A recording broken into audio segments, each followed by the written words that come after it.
କହିବେ ତୁମେ ମୋତେ ସୁସ୍ଥ କରିଅଛ, ମୁଁ ଆର୍ତ୍ତନାଦ କରୁଛି। 6:2 ପଦ କିଏ ପଢିଲେ କି? ହେ ସଦା ପ୍ରଭୁ ମତେ ଦୟା କର, ମୁଁ କଣ ହେଇଛି? ସୁସ୍ଥ ହେଇଅଛି। ହାଲେଲୁୟା, ପ୍ରେଜ୍ ଦ ଲର୍ଡ। କଣ ବାକ୍ୟ ପଠେଇକି ସୁସ୍ଥ କରନ୍ତି। ଏ ବାକ୍ୟ ଯଦି ଆମେ କାନରେ ଶୁଣୁଛୁ, ଅଟୋମେଟିକ ତାହା ଅପରେସନ କରିବା ଷ୍ଟାର୍ଟ କରିବ। Hallelujah, hallelujah. ଆମେ ଏଇଠି ମଜା କରିବା ପାଇଁ ଆସୁଛୁ। ଯଦି ଏଇଠୁକୁ ନେଇକି ଆସୁଛୁ, କାନରେ ଏତେଟା କଣ ଫୁଡି କାନରେ ଲଗେଇକି ଆସିବା ଦରକାର ନାହିଁ, କିମ୍ବା ଢୁଡେଇକି ଆସିବା ଦରକାର ନାହିଁ। କାନକୁ ଖୋଲିକି ଆସିଥିଲେ ସିଧା ଭେଦ କରିବ। ହାଲେଲୁୟା।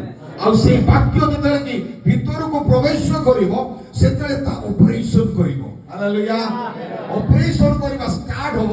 ଆଉ ସେତେବେଳେ ଯେପରି ଦାଉଦ କୁହନ୍ତି, ତୁମ ବାକ୍ୟ ଦ୍ୱାରା ମୁଁ କଣ ହେଇଛି? ସୁସ୍ଥତା ମତେ ହେଲା। ହାଲେଲୁୟା। ଯେତେବେଳେ ଜଣେ ବ୍ୟକ୍ତି ସୁସ୍ଥ ହୁଅନ୍ତି, ସେତେବେଳେ ପ୍ରଭୁଙ୍କର ଶକ୍ତି କମିଯାଏ। ଜଣେ ଭଉଣୀ ଛୁଇଁଦେଲେ ନାଇଁ, ଛୁଇଁଦେବାର ପ୍ରଭୁ ଜାଣିପାରିଲେ ଯେ ମୋର ଶକ୍ତି ନିର୍ଗତ ହେଲା। ପ୍ରଭୁଙ୍କର ଶକ୍ତି ଆସି ଆମ ଜୀବନରେ କାର୍ଯ୍ୟ କଲେ ଆମେ ଅନୁଭବ କରିବା ଯେ ମୁଁ ସୁସ୍ଥ ହେଇଅଛି। ହାଲେଲୁୟା, ପ୍ରେଜ୍ ଦ ଲର୍ଡ। ଆଉ ସେମିତି କେମିତି ବିଶ୍ୱାସ ଥିବ? ସୋରିଷ ଦାନା ପରି ପୂର୍ଣ୍ଣତା ବିଶ୍ୱାସ ଥିଲେ ପାହାଡକୁ ଘୁଞ୍ଚି ଯା ବୋଲି କହିବ। ହାଲେଲୁୟା। ମାଥ୍ୟୁ 17:20 ବୋଧେ ଲେଖା ହେଇଛି। 20 ନା 17:20। हे प्रभु एते पिलाମାନେ ବାଇବେଲ ଏଠି ଖୋଲା ହେଇକି ରଖା ହେଇଛି।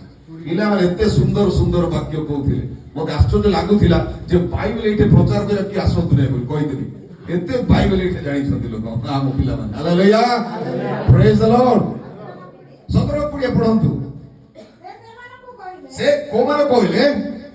ଶିଷ୍ୟମାନଙ୍କୁ କହୁଛନ୍ତି, ସେମାନଙ୍କୁ କହିଲେ, ଲୋକମାନଙ୍କୁ କହିଲେ। କଣ କହିଲେ? ଅଳ୍ପ ବିଶ୍ୱାସ ସକାଶେ, କାରଣ ମୁଁ ତୁମମାନଙ୍କୁ ମିଥ୍ୟା କହୁନାହିଁ। କଣ କହୁଛି? ସତ୍ୟ ହିଁ କହୁଛି। ତୁ ଦାନା ପରି ସୋରିଷ ଦାନା ଟିକେ ବିଶ୍ୱାସ କି ଛୋଟଟା ନା, ଛୋଟଟା ସୋରିଷ ଦାନା। ନାଇଁ, ସୋରିଷ ଦାନା ଛୋଟ ନା ବଡ ଭାଇ? ଛୋଟ ବିଶ୍ୱାସ ନା ବଡ ବିଶ୍ୱାସ କରୁଛନ୍ତି? ପୂର୍ଣ୍ଣତା ବିଶ୍ୱାସ। ଛୋଟ ଭାବନ୍ତୁ ନାହିଁ। ସୋରିଷ ଦାନା ହଉଛି ଗୋଲ, ପୂର୍ଣ୍ଣତା ତାକୁ ବୁଝାଯାଏ। ଇଟ୍ ଇଜ କମ୍ପ୍ଲିଟ। ଆଳେ ନୁହଁ, ଅଧେ ନୁହଁ, କିଛି ନୁହଁ, ତାକୁ ପୂର୍ଣ୍ଣତା ବୁଝାଏ। କଣ ବୁଝାଏ?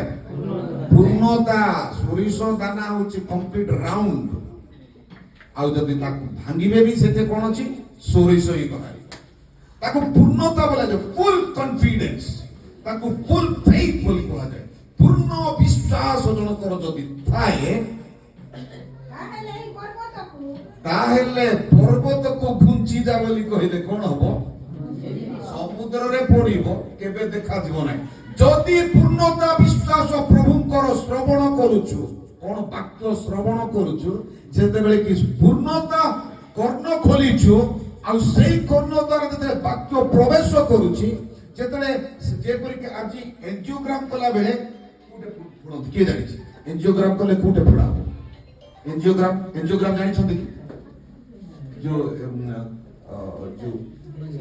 ସିରୁ ଏଇଟେ ଫୋଡା ହବ ନାଇଁ, ଏଇଟେ ଫୋଡେକି ଆଡେ ଯିବ, ଏଇଠୁ ଆସିବ, ଏଇଠି ଆସିବ, ଇଆଡେ ଆସିକି ମେସିନଟା ଏଇଟେ ପେଟକୁ ଆସିବ, ଆଉ ପେଟ ଭିତରେ ଅପରେସନ ଷ୍ଟାର୍ଟ କରିବ। କୋଉଠି ହେଲା? ତ ଏଞ୍ଜିଓଗ୍ରାମ ଟାଇପର ବାକ୍ୟ ଏଇଠି ପ୍ରବେଶ କଲେ ପାହାଡ ବୁଝିଯା। କୋଉ ପାହାଡ? ରୋଗର ପାହାଡ ବୁଝିଯା। ହାଲେଲୁୟା। ଗୋଟେ ମାଉଣ୍ଟେନ୍ସ ମୁଭିଂ ଫେଥ୍ ବୋଲି କୁହାଯାଏ। ପାହାଡକୁ ଘୁଞ୍ଚା ଯାଇଥିବା ବିଶ୍ୱାସ, ତାହା ହଉଛି ପୂର୍ଣ୍ଣ ବିଶ୍ୱାସ। ସେ ପୂର୍ଣ୍ଣ ବିଶ୍ୱାସ କଲେ ରୋଗ ସୁସ୍ଥ ହେବ। ହାଲେଲୁୟା। ଯୀଶୁ ଖ୍ରୀଷ୍ଟ କିଏ ଜାଣିଛନ୍ତି? ଆଶ୍ଚର୍ଯ୍ୟ ମନ୍ତ୍ରୀ। ସେ ଆଶ୍ଚର୍ଯ୍ୟ ମନ୍ତ୍ରୀ ପରାକ୍ରାନ୍ତ। କମ ଲୋକ ଯିବେ ନାହିଁ। ମୋହନ ମାଝୀ ଗଲେ ସିନା ମୁଖ୍ୟମନ୍ତ୍ରୀ, କମ ଲୋକ ଯିବେ, ଗୋଟେ ଦଳ ଲୋକ। ଆଶ୍ଚର୍ଯ୍ୟ ମନ୍ତ୍ରୀ ପାଖରେ ପ୍ରତ୍ୟେକ ପ୍ରକାର ଲୋକ ଯିବେ। ହାଲେଲୁୟା।